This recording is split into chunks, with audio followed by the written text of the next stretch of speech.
Gabriel, ya lo tenemos en línea a Sandro Filártiga. Sí, lo saludamos. Sandro, ¿cómo estás? ¿Qué tal? Bienvenido a Formosa. ¿Cómo estás este 5 de octubre?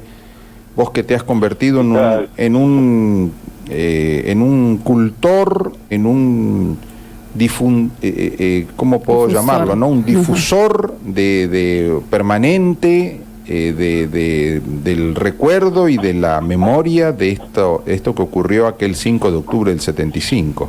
Contanos, Sandro. ¿Qué tal? Buenos días a todos ahí en la mesa, Michelle, a vos, Gabriel. La verdad que preparándome, como todos los años, con mucho entusiasmo y ansiedad, a pesar del hecho del suceso, ¿no? A 48 años de aquel trágico día. 48 todavía, años, qué barbaridad. 48 años, sí, 48 años y sin justicia, transitaron sin justicia para, por supuesto, los que defendieron las instituciones democráticas, ¿no? Los enemigos, los montoneros, sí han sido reconocidos cuantiosa y jugosamente. Así que preparándome ahora en 20 minutos me pasan a buscar para ir a la misa de campaña que se hace en la Plaza de Armas del Regimiento, Plaza de Armas de la Victoria, en honor a aquella aplastante victoria del Regimiento 29 del Ejército Argentino frente a Montoneros, que atacó a sangre y fuego aquella tarde de octubre para robar armas, ni más ni menos. Su objetivo era robar armas del cuartel para en definitivo utilizarlas contra otros argentinos, ¿no? Esa era su meta. Sí. Así que nada, siempre me invade un sentimiento ambiguo. Primero, la tristeza, la desazón, un montón de sensaciones feas, pero a su vez la alegría de volver a estar acá, abrazar a mis amigos, a mis héroes, como le digo yo, a los sobrevivientes, a las familias de los que entregaron su vida, ¿no? Aquel 5 de octubre. Un día con un sabor agridulce. Y bueno, contento por supuesto también por aquella victoria, ¿no? Aquella victoria que se tuvo el 5 de octubre del año 75. A ver, recordemos, era la última etapa del gobierno de María Estela Martínez de Perón, era un gobierno democrático.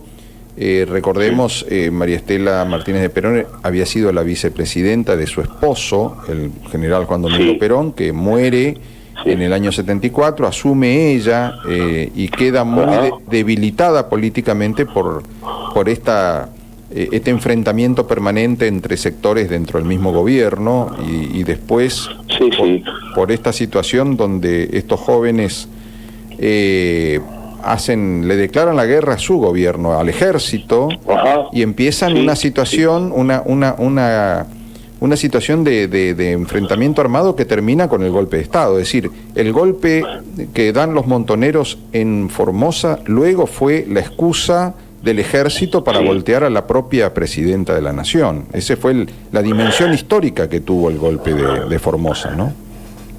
Sí, y además el gobierno que mencionás, el gobierno del general Perón y María Estela Martínez de Perón como vicepresidenta, había ganado con casi el 63% de los votos. Así es decir, que el gobierno estaba muy legitimado en las urnas. Nunca una elección se definió con tal holgura. Estos trasnochados que también incluía al ERP, a la FARC, a la FAP, grupúsculos de terroristas y guerrilleros que intentaban solo obtener poder.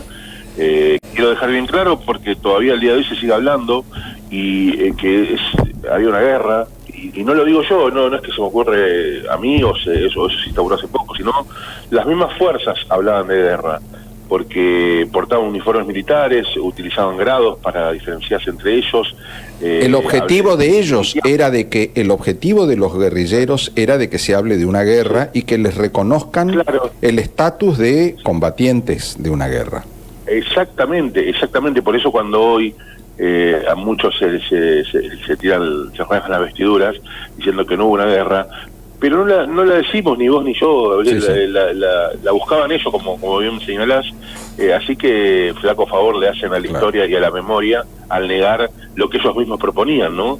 Que fue una guerra abierta totalmente a un gobierno democrático, que después hablamos de como bien mencionaste antes, que estaba debilitado, cómo estaba posicionada María Estela Martínez, si estaba manejada como un títere por López Rega y sus secuaces. Eso, digamos, son otros matices para el mismo diccionario de historia. Pero en este caso que estamos hablando de Formosa, aquel ataque fue un ataque que inclusive hubieron autocríticas internas que nunca salieron a la luz de los mismos montoneros, por la virulencia del ataque.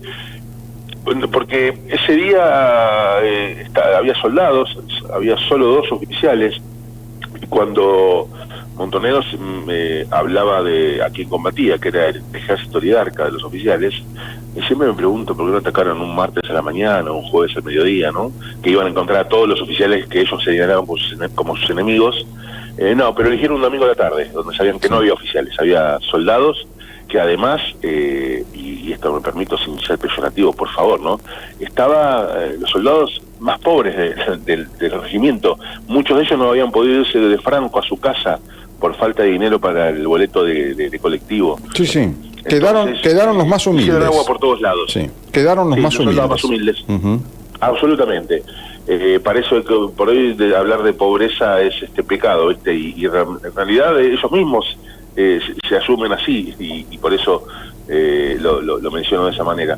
Pero sí, los más humildes que no podían ir a reunirse con sus familias, y bueno, ellos fueron los que murieron, ¿no? Los 10 conscriptos, un suboficial, un oficial, y previamente había muerto el policía, el agente de policía Neri Argentino Alegre en el Pucú, ¿no? Que eso por ahí muchas veces no se recuerda, sí, un policía. Pero apenas bajaron, fusilaron a un policía. Claro, porque, recordemos que no solamente atacaron el regimiento, parte del operativo fue tomar el aeropuerto, porque estaba bajando un avión que ellos suponían que venía el gobernador, el interventor. En ese momento Formosa estaba intervenida, lo había intervenido el propio presidente de la Nación, Perón, ¿no? Había un interventor, y el interventor venía de Buenos Aires en el avión, ¿no es cierto? Sí, Taparelli, de apellido Taparelli era el interventor, sí. El interventor designado por el gobierno. Sí. Y habían secuestrado ese propio avión de aerolíneas en mitad de vuelo, que iba, si no recuerdo mal, mira, vos por ahí me podés corregir, creo que iba a Posadas ese vuelo, y lo desviaron para Formosa.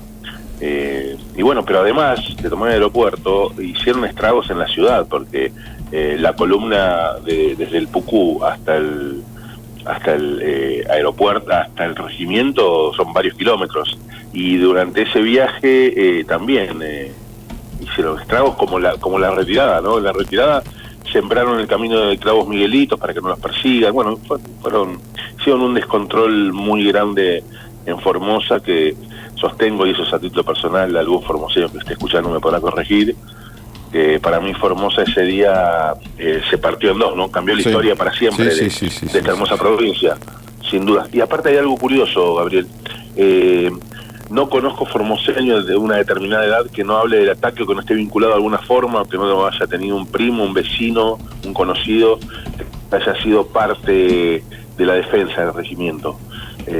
O se acuerdan, por más niño que sea, me acuerdo haber hablado en su momento con Ricardo Bullail, el diputado, y él me contaba exactamente qué estaba haciendo a esa hora.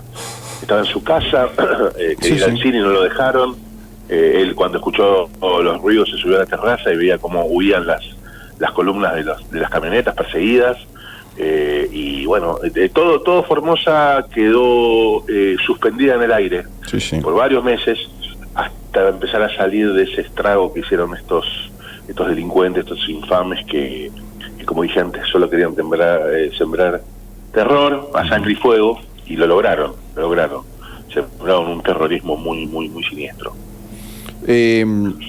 Estamos siguiendo todas las actividades de hoy de homenaje, Sandro, y bueno, vos te estás yendo a la misa. Después queremos estar en contacto con vos, o si durante los actos podemos tener algún contacto radial, telefónico, para que nos vayas contando, Dale, ustedes están hasta las 9, ¿no? Hasta las 9, sí. No recuerdo mal.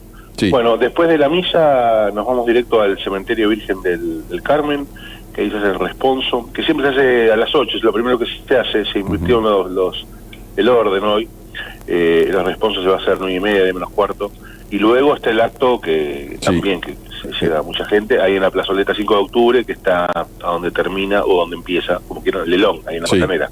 Hay un mural muy bonito. Un mural, así que eso es hasta el mediodía, y después, bueno, yo después me estoy yendo a buscar a Silvia Barzaba al aeropuerto, que está llegando en el vuelo de cerca del mediodía, que es la presidenta de Afavita, la sesión de, la vicepresidenta, perdón, la Asociación de Familiares de Víctimas del Terrorismo de Argentina.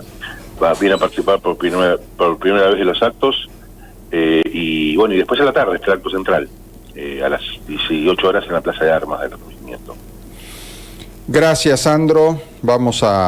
Hoy vamos a participar desde nuestro punto de trabajo de estos homenajes, de este recuerdo, y seguro que muchísimos formoseños lo van a estar sintiendo como nosotros, ¿no? Como una deuda no solamente de homenaje, sino también de justicia, ¿no? Con esas familias que solamente se les recuerda el 5 de octubre y después caen otra vez nuevamente en el olvido.